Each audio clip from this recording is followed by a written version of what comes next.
Good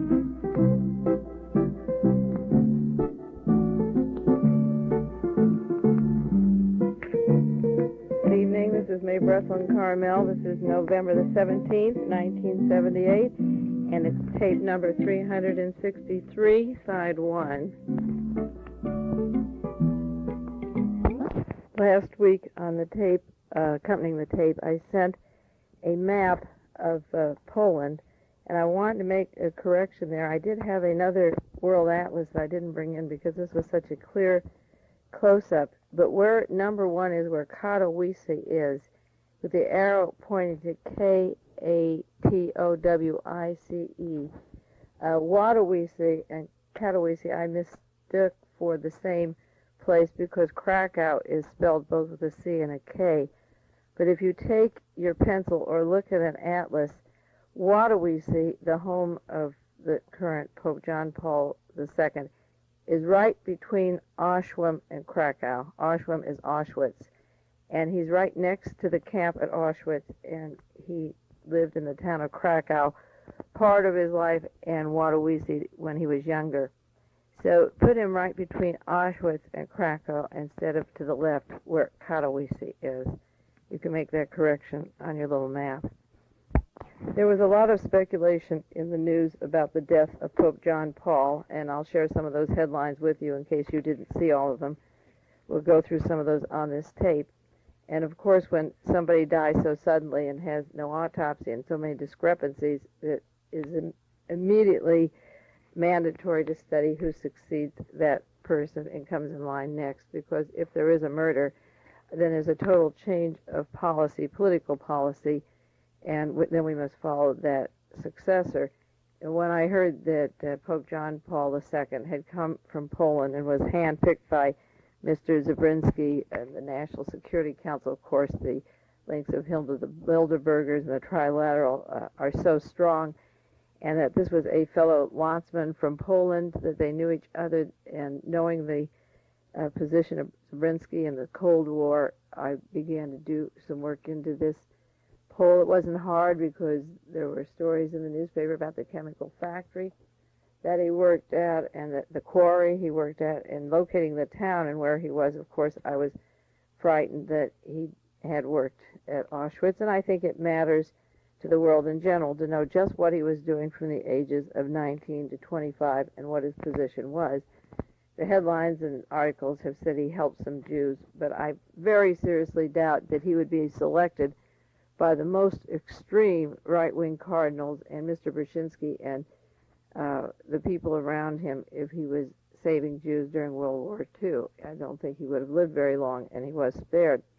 And I called Bob Trevor on KGO, that's a talk radio show here in San Francisco, the night before the ceremony, bringing in the Pope. I want to say the inauguration, because he's really like an American president, as far as I can see, a puppet of these powers that be hand-selected.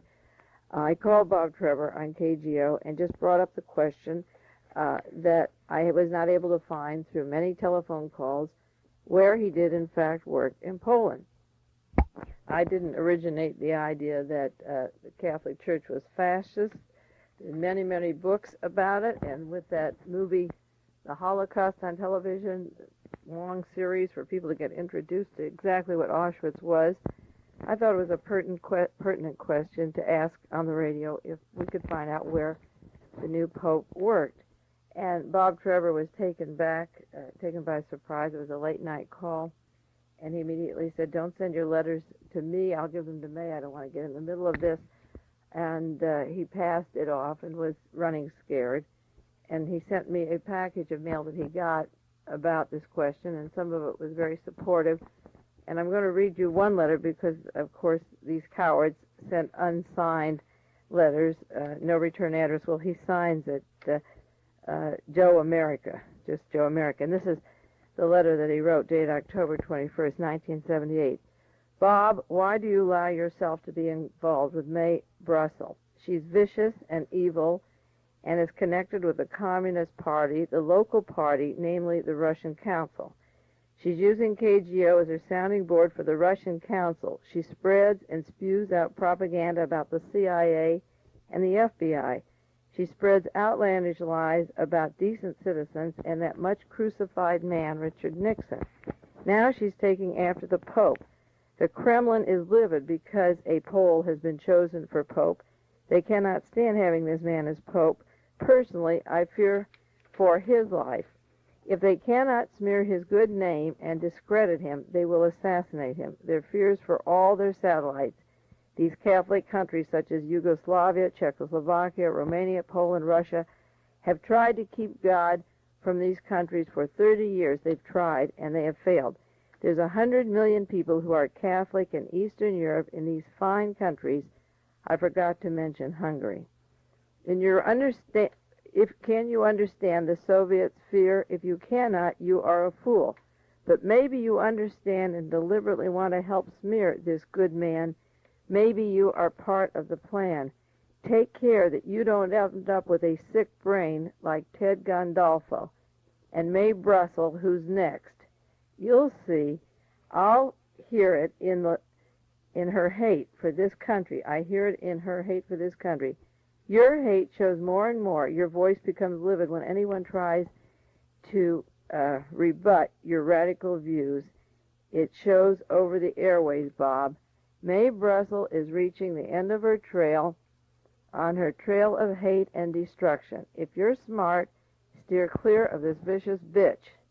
The powers that be have given her a lot of rope. They've been lenient so far. But so far, he has, in quotation marks, is not forever. Remember these words. Her family has disavowed her. They don't want or have anything to do with her. Her family is the Magnum family, a fine, civic-minded, upright family. She's a disgrace and a troublemaker. All the other communicasters will have nothing to do with this dangerous woman. Either you're soft in the head or you're working hand in hand. Signed, listener Joe America. He's talking about the San Francisco branch of Magnums. My grandfather, my father's father, was married to my grandmother, and he also had another woman at the same time and divorced my grandmother. And I never even saw the San Francisco Magnums. I've never even met them. My family, parents are friendly with them now. They were never part of my childhood, except for my immediate grandmother, my father's mother. And we never had any part of them. They never supported my father, helped him through school or through his training or anything. They just latched on to him when he was well-known and famous in later years. When he was 70 years old or 75, they made contact with him. And there's been no disassociation with me from the Magnum family because I've never even shaken hands with them, and that's how far removed he is from the facts. But the interesting thing in here, I think, is that he says that she's reaching her end, and he mentions Ted Gandolfo, and says Mae Brussell will be next, because I feel that Ted was compromised. He had a television show in New York every week, and he was a very good researcher who was tape recording all the various speeches of different people involved in the assassinations and calling radio talk shows. And then all of a sudden one evening in May, he just went kaput. He had called me that day. He used to call me every single day from New York.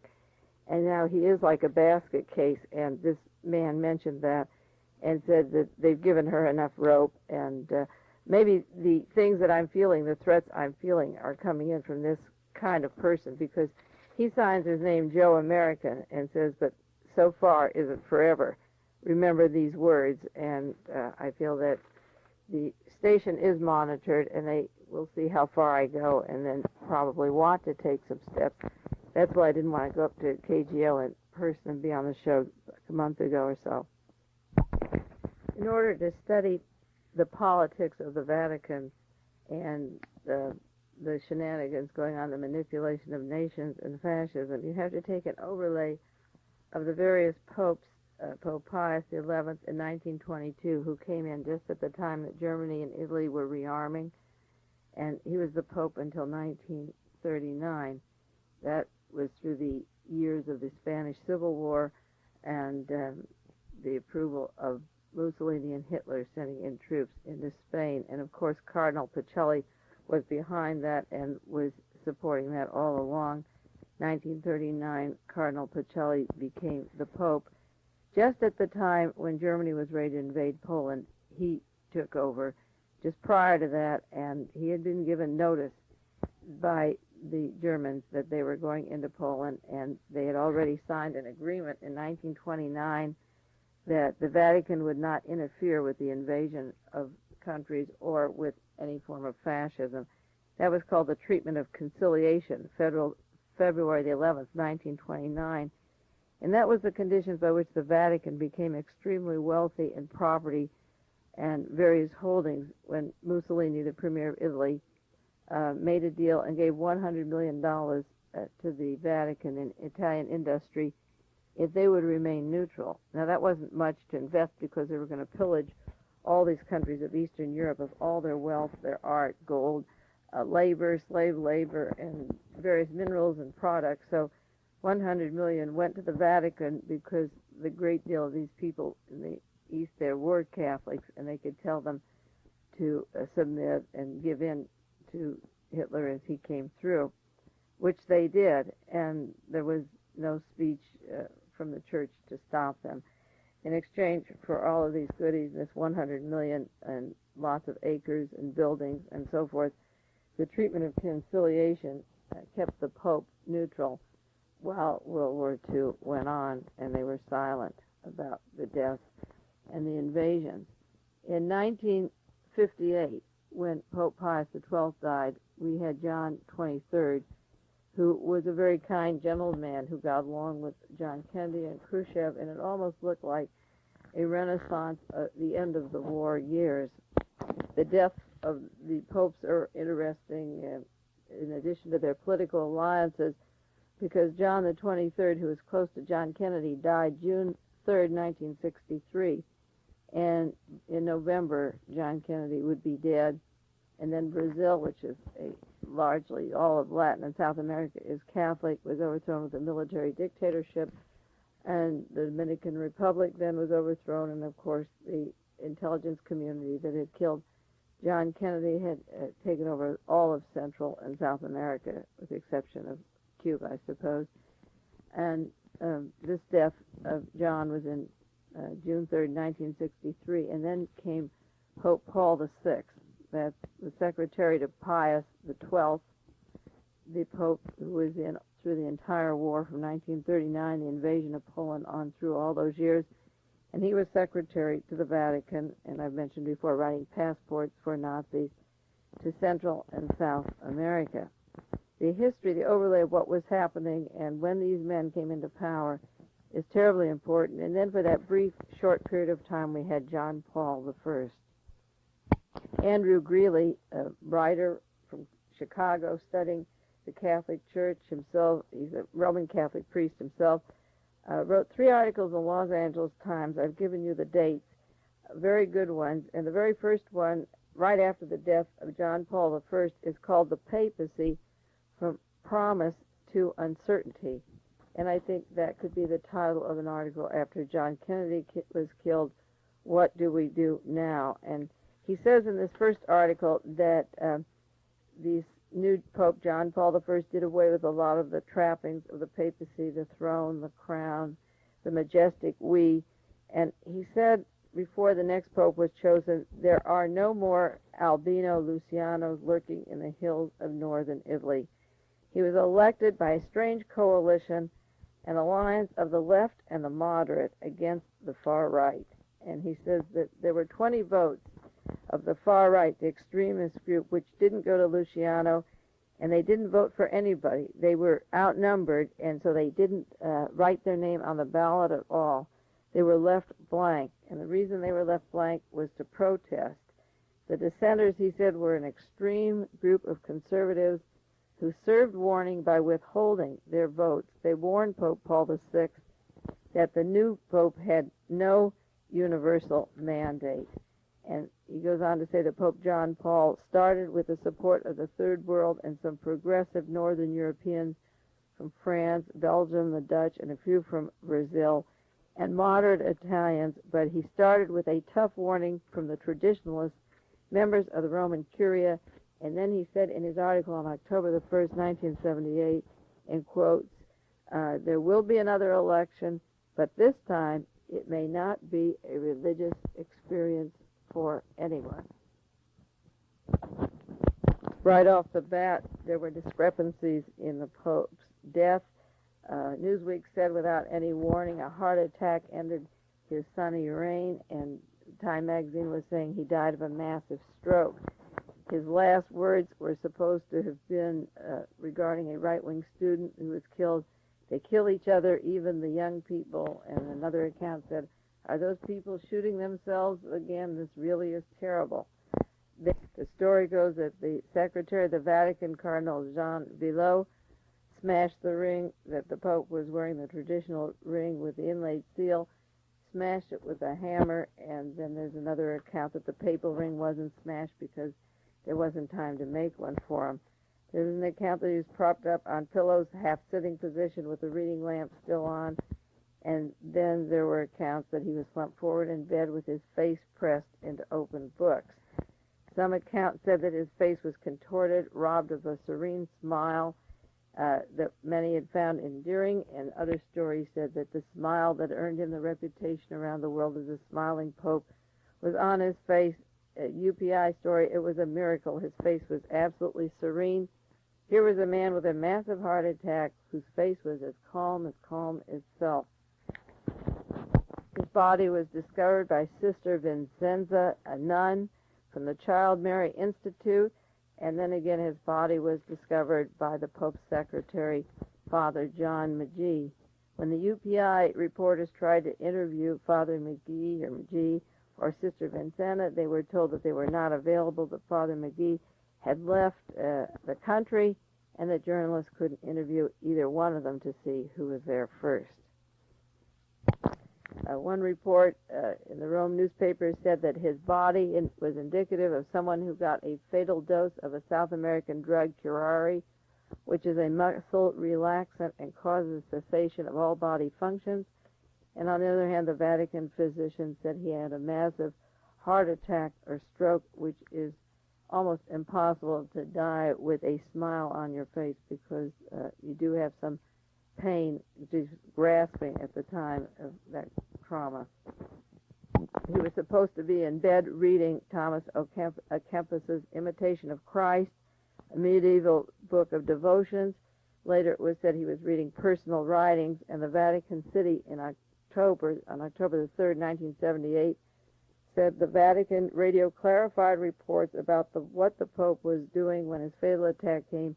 He was not reading as announced, but he was holding pieces of paper, some personal writings.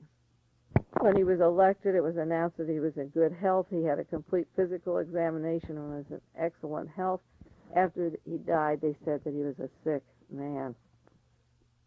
The Washington Post, October the 2nd, 1978, wrote an article and said, sources said that in our modern era, the late Cardinal Eugene Tisserand of France, Dean of the Sacred College of Cardinals, believed that his patron, Pope Pius XI, was murdered. When Pope Pius XI died in 1939, Tisserand contended he was about to denounce the Vatican's 1929 Concordat with Italy's fascist government. The year 1939 is when Jack Ruby moved from Los Angeles to Chicago, become secretary of the Waste Handlers Union, when the FBI, headed by J. Edgar Hoover, joined Interpol July 20th, 1939, which was headed by Meyer Heydrich, the man who came up with the idea for I.G. Farben of the solution of the Jewish problem of killing the Jews. That was the year that the FBI joined into the international police that was headed by the Nazi organizations. That's the year that Howard Hughes personally met Charles Lindbergh.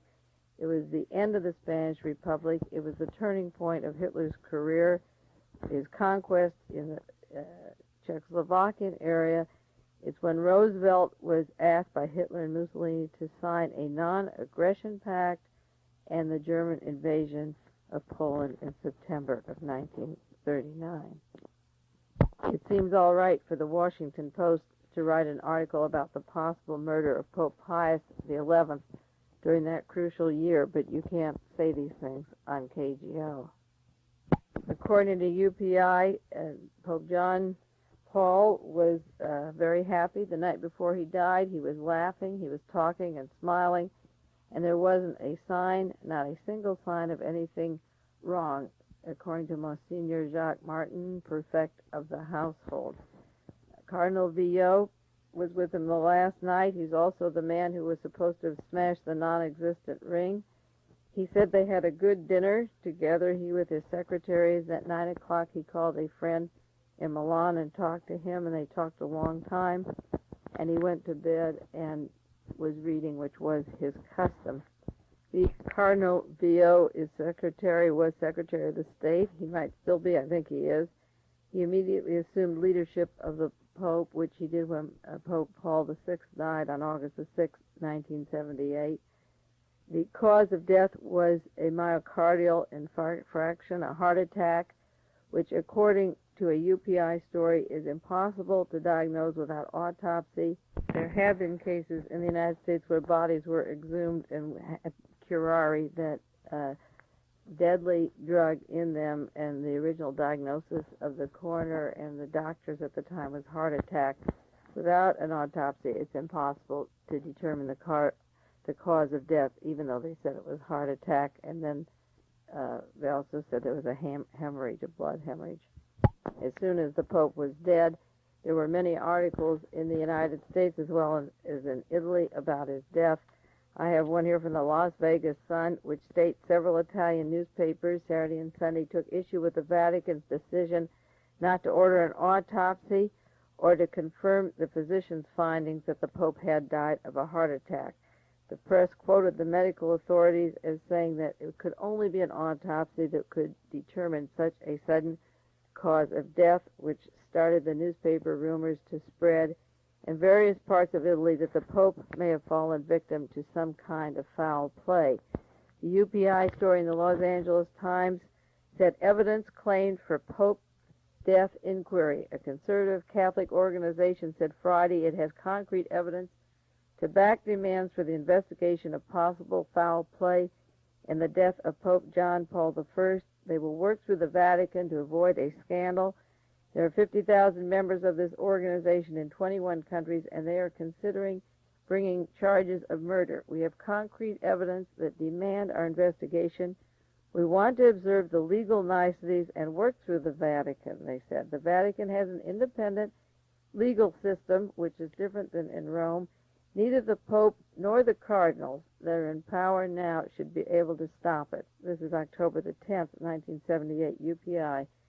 It went on, people all over the world are asking the same questions. Where are the facts? Where are the answers? Where is the death certificate? The Vatican line about not being able to give an autopsy is a colossal lie. Autopsies have been done on popes in the past. That's Los Angeles Times.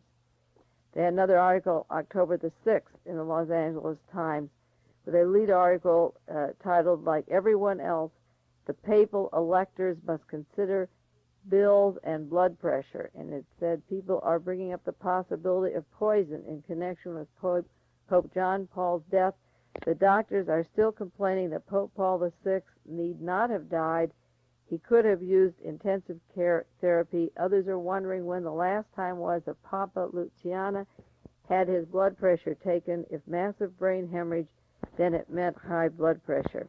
Newspaper writers with the curial connections, and we'll go into the curia, have said the strain of being a pope was too great for the man with no experience in the Vatican, but meanwhile there's a search being made for his health records, which is not available. Why no physical exams for candidates? Why no autopsy in times of sudden death? Autopsies would put to rest foolish rumors. Dignity and the importance of the office should make accurate information about the state of a candidate's health absolutely essential. That's the Los Angeles Times.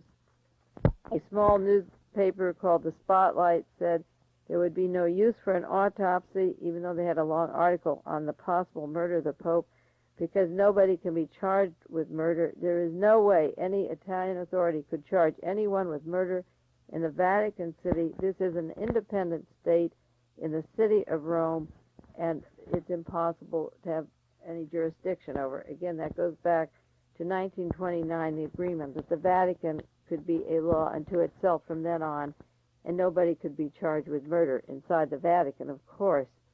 The UPI had a story, October the 4th, 1978, called No Autopsy. The Vatican has said no autopsies will be performed. It was the orders of Pope Paul VI in 1975 regarding papal transitions that no autopsies would be allowed. I think I mentioned that last week on the tape. The New York News has an article by Pete Hamill, October the 14th, 1978, titled The Plausible Melodrama of a Poisoned Pope. And these are some of the quotations. The sudden end of his reign remains clouded with suspicion. Unlucky Luciana might have been knocked off. The conservatives see a dark blood hand of the communists. The left sees the much longer tradition of infamy that belongs to the conservatives. Years ago, Pete Hamill wrote a thriller called A Killing for Christ, but he said, never in recent times have there been so many deaths of such a sudden nature, so close together as in the Vatican. Much of the so-called real world has come to resemble the structure of fiction. And of course, we can do the overlay of history. Never before have there been so many close deaths, such as Robert Kennedy, John Kennedy, Malcolm X, Martin Luther King, Medgar Evans, Whitney Young, Adlai Stevenson, a whole list of deaths, a litany of deaths of people that had something in common, a thread of decency running through them. Pete Hamill went on, the revelations about the CIA have disclosed that real men with real guns have imaginations more lurid than any mere writers. These are respectable people who make alliances with the mafia, a gang of perverted killers to murder Fidel Castro, and God knows what else they dreamed of. Now Italy has changed, and since its birth in 1945, Italy's Christian Democratic Party has been an ally of the Vatican. This was immediately at the end of the war when the Christian Democratic Party became friends of the Vatican, and again, that's when these passports were being written for these Nazi war criminals by Secretary Montini, who went on to be the Pope. The Vatican was very active in relocating them in Central South America, Africa, Asia, and they came to the United States also. Pete Hamill said the CIA had, in fact, been the midwife. It even delivered $80,000 to Pope Pius XII in 1950 in an effort to have him issue a pastoral message. He declared it was a mortal sin for Catholics to vote for communists. This is written in the New York News, how the United States government and the CIA had paid $80,000 to Pope Pius XII to influence the Catholics to turn against the Russians and support the Cold War period in the 1950s. Next week I'll go into the Pope Paul VI and his CIA connections and the money he was getting through the Vatican from the Central Intelligence Agency. But even before him, Hamill reminds us that there was 80,000, and I'm sure that is a minimum, there's more than that, to affect the speeches of Pope Paul XII on his what they called the pastoral messages to the Catholics. He says what was the Christian Democratic Party that was formed, the political party, the ally of the Vatican, in 1945 in Italy after the war, those members spent most of World War II right inside the Vatican. He said they were hiding in the Vatican, they were afraid of the communists, and they were fighting the partisans in the north while the communists were fighting there. They were hiding in the Vatican. And when the war was over, the Christian Democrats, who were drowning in corruption and inefficiency, came out and aligned with the Vatican to set up a political party in Italy that worked with the United States and formed the modern Vatican after World War II. He said the Pope is a major partner in the Christian Democratic Party, and the United States provides the bulk of the financial contributions to the modern Vatican aside from its own investments and to Latin America, and the Church supplies the greatest number of human beings. The Vatican has these Catholics in Latin America, and the message from the intelligence community to the Pope comes through the voice of the Pope, but it's a political message paid for by our Central Intelligence Agency. Another article, a UPI story in our papers in the United States, controversy rages over no autopsy. Another group was demanding an investigation into the Pope's death. And in that article, there's an interesting quotation of Cardinal Terence Cook from New York City, who said, "I understand the suspicion of some people, but we are past the point of autopsies. Certainly people are free to discuss the issue. I can understand these matters would be discussed. Some people might feel uneasy that his death was so sudden, but heart attacks or strokes are killers all over the world." We all know that people do die of heart attacks and strokes, but they usually have physical symptoms that go along with that diagnosis, and there was a lot of mystery and contradiction in this particular Pope's death, and that's why the autopsies were required. The Washington Post had another article, "The Vatican Criticized for Lack of Autopsy." This is by Ronald Coven, October the 2nd. "The Vatican's failure to order an autopsy on the body of Pope John Paul was criticized in some quarters yesterday and gave rise to speculation as to a cause of death. For centuries, the palaces or the underground passages of the Vatican have no longer been the setting of criminal actions, but they have been abundantly exploited by popular, vulgar literature." And he goes on, "Just for that reason, because there's been novels and stories about the murders in the Vatican, just for that reason, the window should have become open, and they should have been transparent, and we should have decided to have an autopsy so that there wouldn't be any more rumors about murders in the Vatican." On the other side of this tape, I won't do any more headlines on the death or suspicions of murder, but we'll go into some of the reasons why the people believe that he could have been killed, some comments and editorials, articles.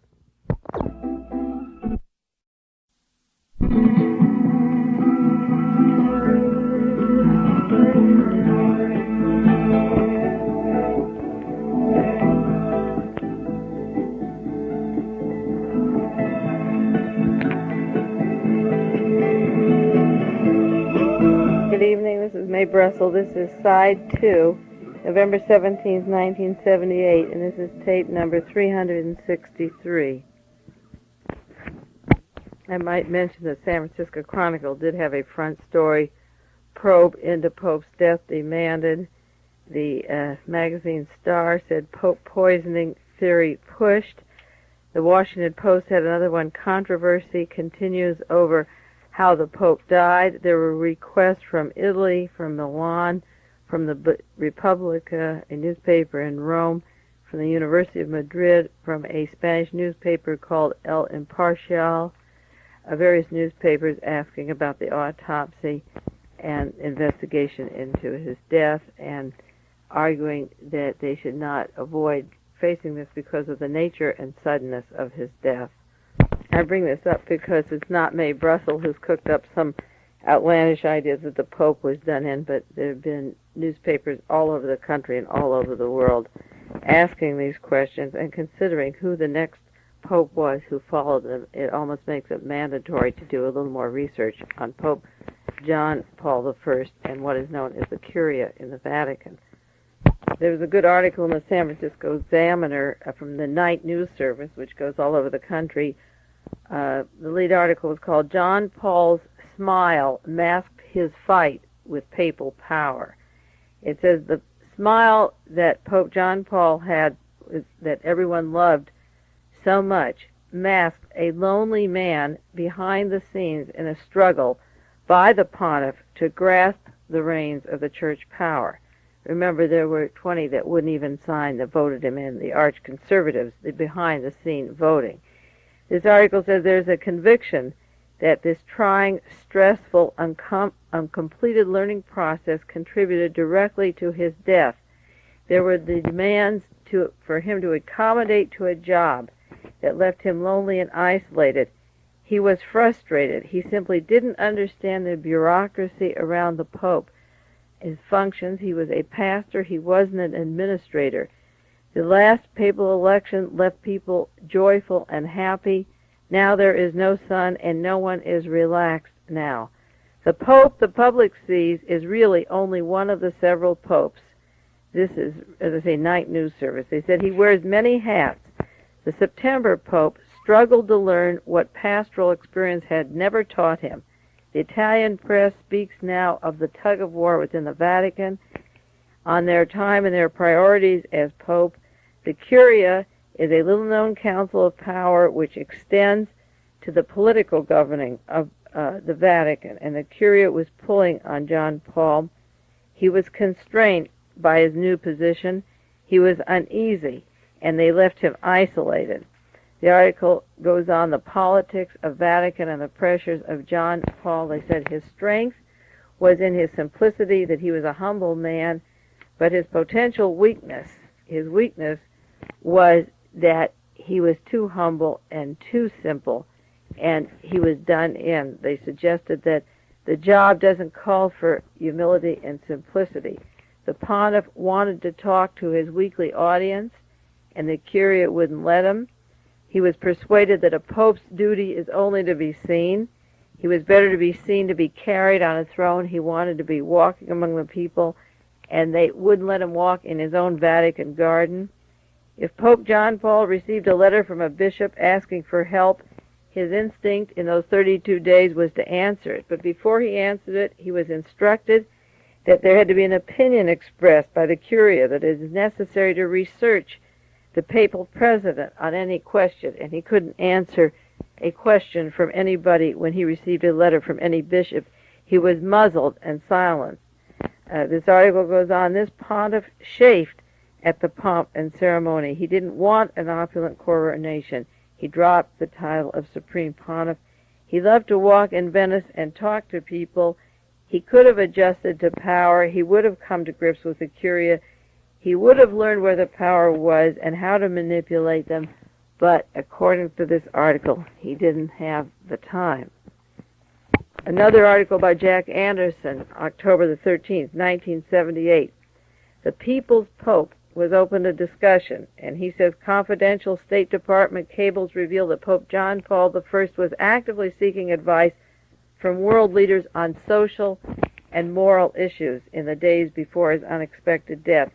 Anderson said he impressed millions with his moral leadership, which is what the church should have, and his abilities of rare quality, and I add they are indeed rare. He said John Paul was a people's pope, a title he won with affection. He was pursuing channels to communicate with political leaders that would undoubtedly have a significant impact on world problems. This is Jack Anderson.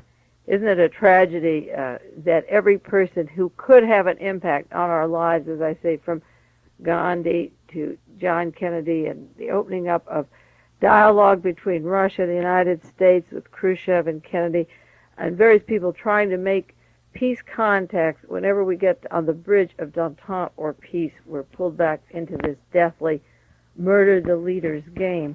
Anderson said just before his death, the pontiff died. Just before he died, the State Department of the United States was informed that a congressional delegation could discuss sensitive matters with him, such as population control, hunger, health, and family planning. John Paul accepted as a personal burden the search for solutions to pressing problems of world hunger, disease, unsanitary conditions that threaten the lives of millions in underdeveloped countries. What a contrast with his successor, Pope John Paul II, who in his first speech was saying, be prepared to die for Christ, lashing out violent anti-communists, giving us that same Cold War scare we've had, on and on and on. Los Angeles Times article, one of those good articles by Andrew Greeley, said, the lead article was, in his brief time, Pope John Paul moved too fast for some. It said the curial types are not unrelieved by his death. Again, we're going into the Curia. This is the body that makes the political policy in the Vatican. They are not unrelieved by his death. Pope John Paul spent too much time, that was only 33 days, on homilies and too little on the grand political problems.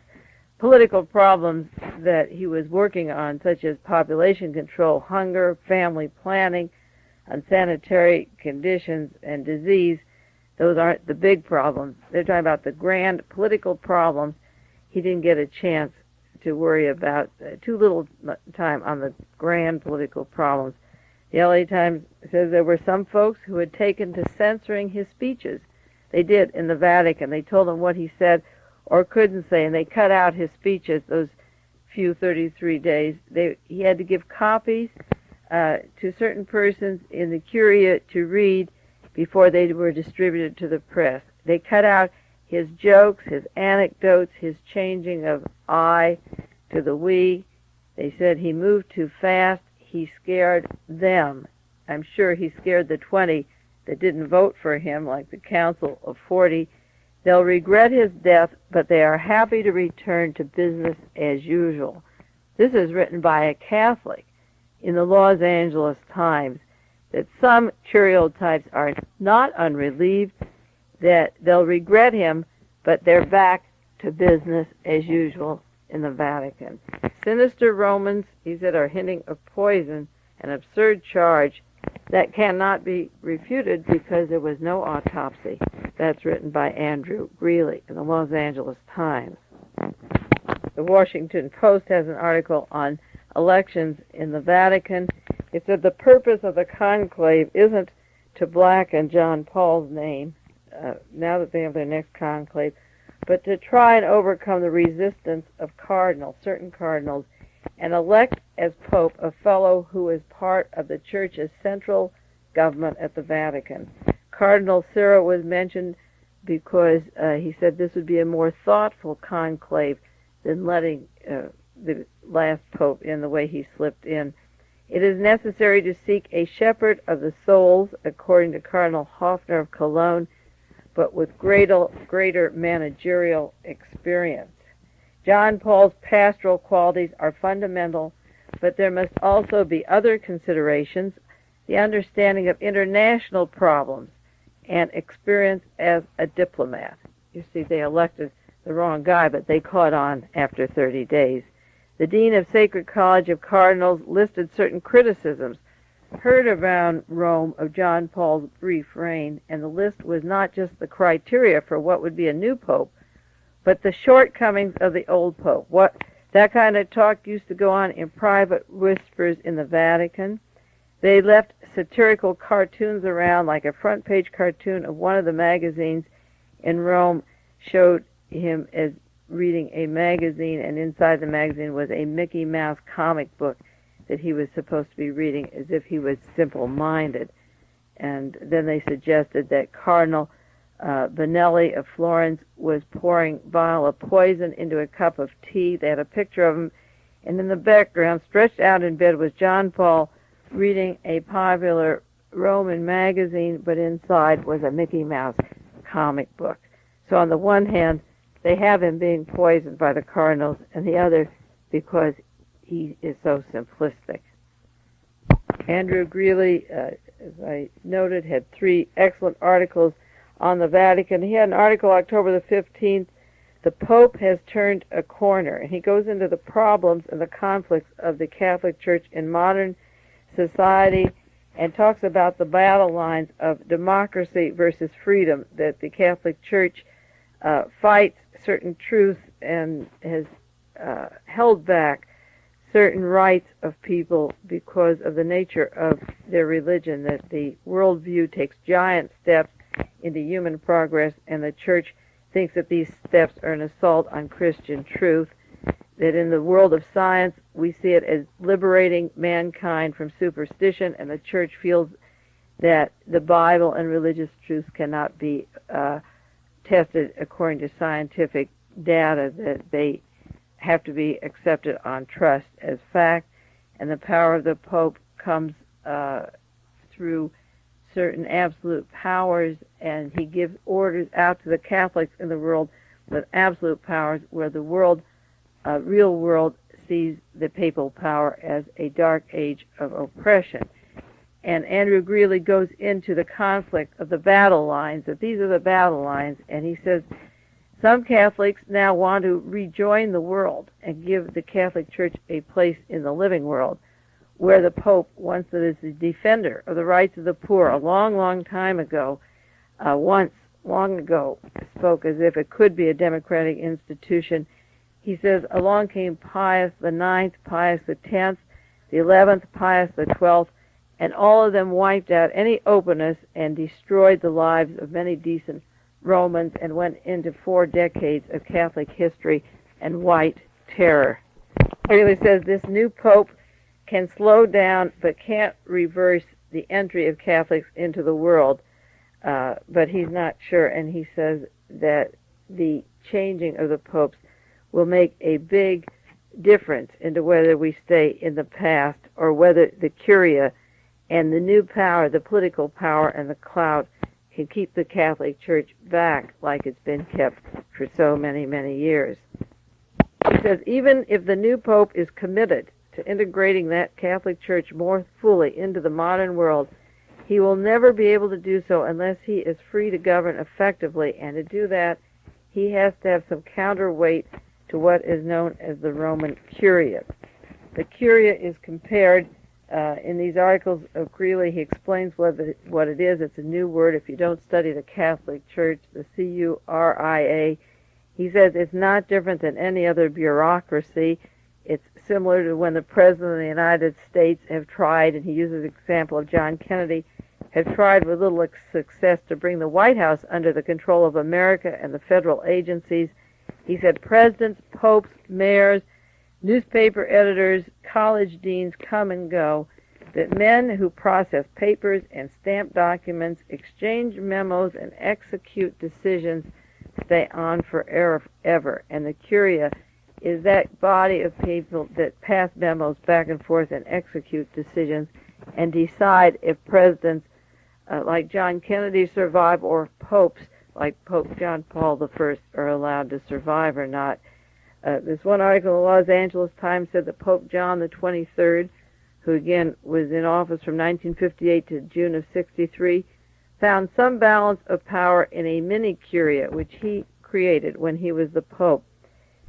Pope John Paul I had said that the counterforce against him was pulling him down, and it was without balance. And he said, in quotes, without balance, you are the Curia's prisoner. He said it's not because the Curia is a bad bureaucracy, but because it is a bureaucracy. The Curia inside the Vatican lost out in the election of John Paul I, and now they're being blamed for the death of John Paul I. And there's this talk of poison. This is again in the Los Angeles Times articles, and others are charging the Curia with isolating Pope John Paul I so much that the burden of his office destroyed him. In the past, the Curia was put in the role of the reactionary, heavy, and papal election problems. And in this particular case, with 20 of them not voting, Pope John Paul I got in, but now they're being blamed, some of them, for his death, and then they could control the election the next time around. The Los Angeles Times article goes on and says, the Curia are not evil men. They are doing what they think is their job, which I might add, and isn't in the article, is like the Catholic Church in the Middle Ages or during the Inquisition or the period of concentration camps, or turning their cheeks away to the notorious Ustashi group and the genocide and the torture following World War II and during the World War. And we don't have to go into what the Catholic Church condoned in Central and South America to native populations and the genocidal policies that took over there. The article in the Times says that the Curia are not evil men. They're doing what they think is their job. Their job is often not the same as their chief executive thinks is their job. The Curia in Rome had complained that Pope John Paul spent too much time on his sermons, not enough time and attention to their briefings of his world problems. But the fact is that the Curia didn't even vote for him, so they had reason to dislike him before he became the Pope, and it wasn't that he wasn't looking at world problems, it's just that he wasn't the man that they wanted in the office. Andrew Greeley referred to the Curia in the Vatican as stage managers, and when Pope John Paul was in, and remember, just 33 days, he wanted to see people, and they herded people away from him, and they strove to keep him away from the masses that he loved and to maintain to some of that old monarchical dignity. He would call to the kids in the audience, and he would talk to them just as he did when he walked around the streets of Venice. He loved people, and he showed it, and the Curia wanted to separate him, which is a way of just killing him before he actually died. The blue pencil pushers, according to Andrew Greeley, censored, as I said, his public statements. They made them more formal. They had security folks around him. Security folks, again, I think, of the guarding of our presidents and congressmen and so forth before their assassinations. He had security folks, and they even prevented him from walking in the garden in the Vatican, which he liked to do. He liked to walk in the gardens. They cut out his speeches. They cut out his audiences, his contact with people. The blue pencil pushers censored his statements. The security folks wouldn't let him walk in the garden. I mean, here was a man who would be trusted and loved by everybody, and they didn't have much time to rub up against him. The result of all their well-meant intervention was to make him a virtual prisoner. These 33 days, you don't think of the happy John Paul I living and smiling out the 33 days as being tortured, but they gave him the isolation treatment in preparation. Andrew Greeley says they were going to teach him how the church worked. He said, "Holy Mother of God," he told one of his friends, "I know nothing." When he got the job of Pope, he had no idea how it was really run. The bureaucracies are conservative, Greeley says. They are used to established ways of doing things. They have to be pushed and pulled into changing them, whether they're universities or corporations or newspapers or governments, whether they're civil or ecclesiastical. And every new executive meets the challenge of how to make a change against that old bureaucracy. The actual meaning of Curia is three things. One, the conservative cardinals, mostly Italians. The other are the cardinals working in Rome who are not Italian but are living in Rome for some reason. And the third are the professional administrators of the church. And those are one, I suppose, that take care of the pocketbooks and the investments. And what's good for the Vatican, I'm sure, isn't always good for the native population. A Catholic, Andrew Greeley, was writing in the Los Angeles Times, there are many conspiracies inside of the Curia, as there are in any corporate bureaucracy in the world. The Curia is not a monolithic conspiracy. The new pope will have to solve some of the same problems that killed Pope John Paul I. Andrew Greeley is concerned about this new pope and how many orders he'll be taking from the Curia, and he says that he'll have to have some balance, a neutral space in there. Otherwise, he said, this next pope will not govern. He will be passed around the stormy seas of bureaucratic guerrilla warfare. This is written by a man, a Roman Catholic priest himself, who warned us that this time that may not have a religious experience, that the new pope coming in may not be a religious experience, and he says that if he doesn't have control of his own, he will be passed around the stormy seas of bureaucratic guerrilla warfare. Another article, October the 14th in the Washington Post, titled "The Vatican Campaign Cast John Paul as a Poor Administrator." And they said, as an effective head of the church, he created resentments among the fellow cardinals, the cardinals who may consider that John Paul was, on reflection, not the right choice at all, and they're burdened by a large measure of their responsibility in having somebody that couldn't handle the Curia. In other words, a man was elected that many priests from the Third World or the moderates believed in, but they're partly responsible because what they called a good administrator means a hard-ass fascist couldn't get along with a hard bunch who are really running the world today and have been running it for a long, long time.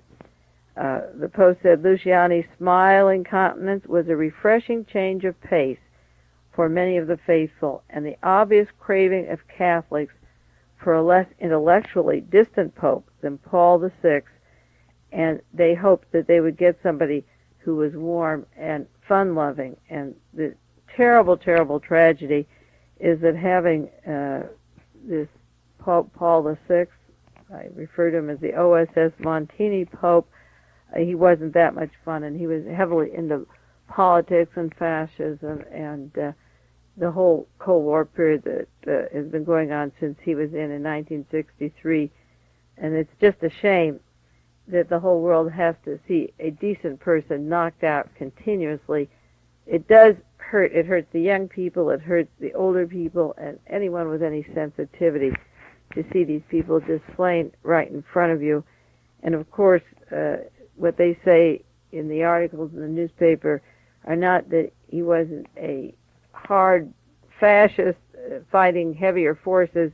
They blame him as a poor administrator because he couldn't handle the curia. And yet his speeches were curtailed, his interviews with people were curtailed, his walks in the garden.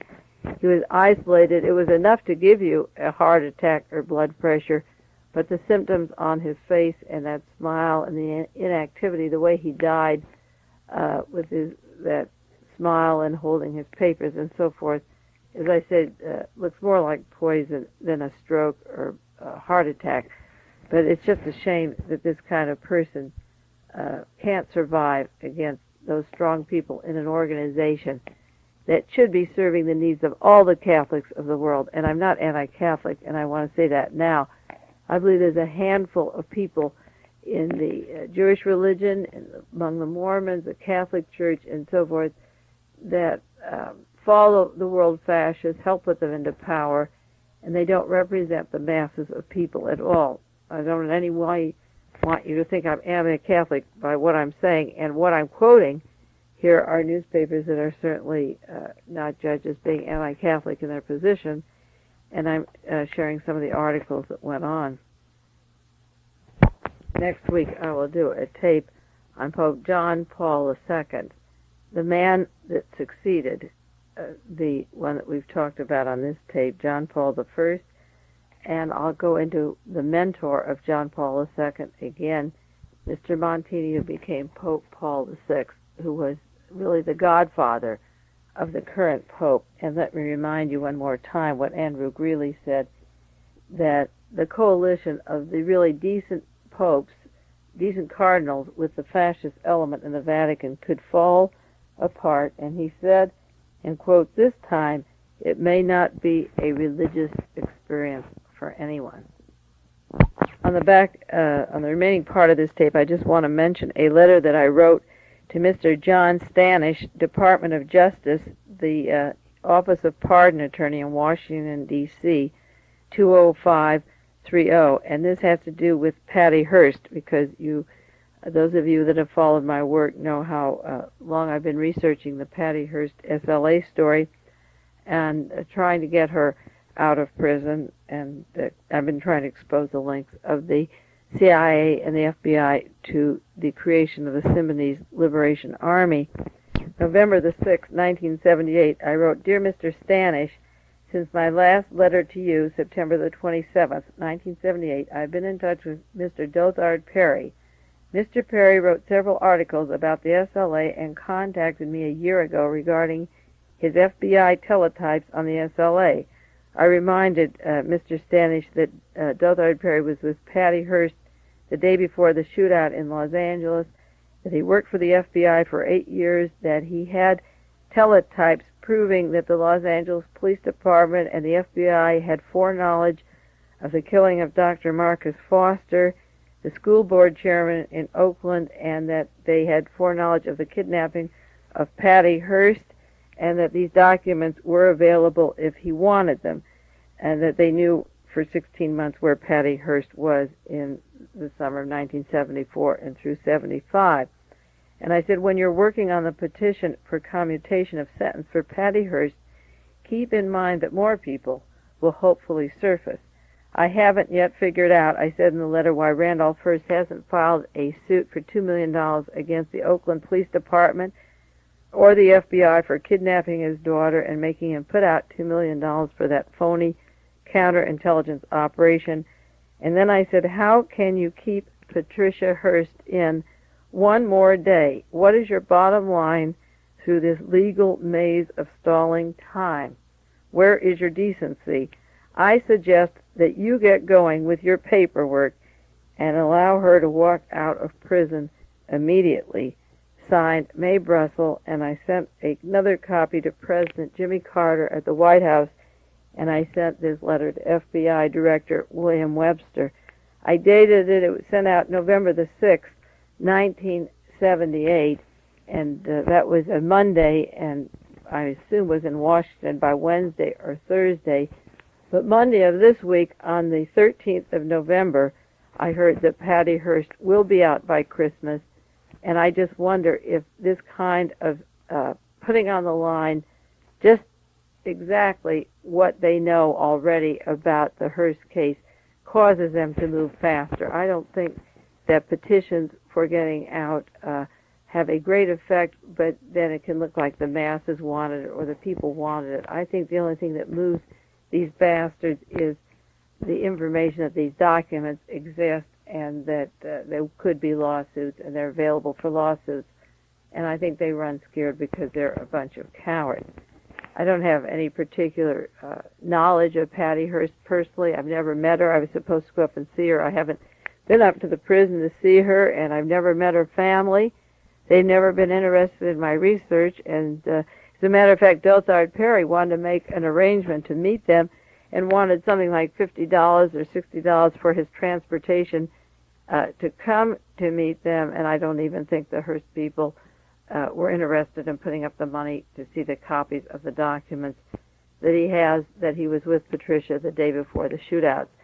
I don't understand the minds of those people, but the fact remains that if the counterintelligence operation works and gets away with it in one case, they can do it in many, many other cases.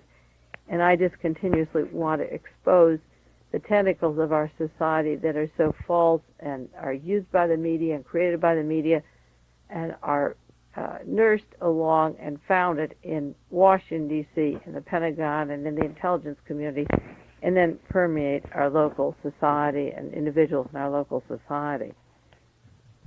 In closing this tape, I just want to warn you about a very important subject that I'll be going into at length when we finish this series on the Vatican and the new Pope John Paul II. If you can go to the library and get a hold of the Boston Globe, November the 12th, 1978, it's about the secret Hughes Medical Institute, which I have said over and over again is probably the number one problem in the United States that will bring us into a total fascism with its secrecy.